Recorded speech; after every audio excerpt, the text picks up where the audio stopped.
If I can just ask you, you spoke of a process, and obviously you're looking at time.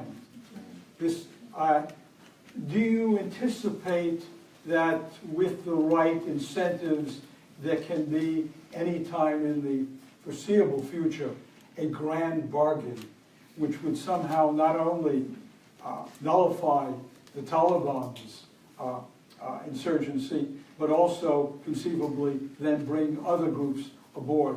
Or are you looking at, through this process, something which sets the pathway, and which there may very well be no meeting in Geneva in which all the parties not only agree but then also adhere to the terms of the agreement? I think when we talk about a process, we talk about all four of those elements. We're not talking about just, and again, even if we take just the one element, the Taliban, it's not a homogeneous group. It's not one Taliban that we can talk to.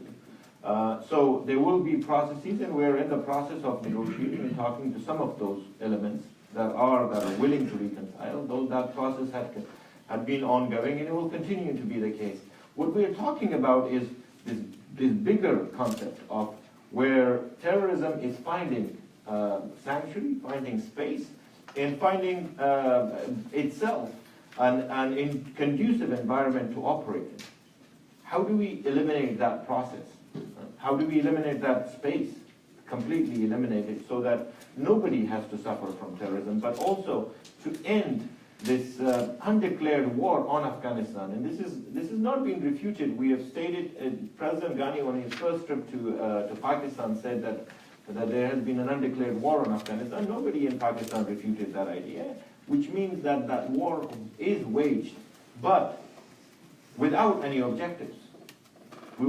We cannot we cannot end it without those state objectives. There are two elements in Afghanistan. There are two concepts. There is one that thinks that's mostly fed by outsiders who oversimplify the conflict by saying if the Afghan government sat down with the Taliban, that would be the end of the story, because they consider the Taliban the end of the group, that all of the trouble, and that would be reconciled. That would be the end of the conflict. The other element is, this is not an internal war, and this is not an internal insurgency. This is a war waged on the Afghan people from another side, and there is lots of different elements to it. We cannot oversimplify it. We are ready to reconcile anytime, and we have proven that in the period.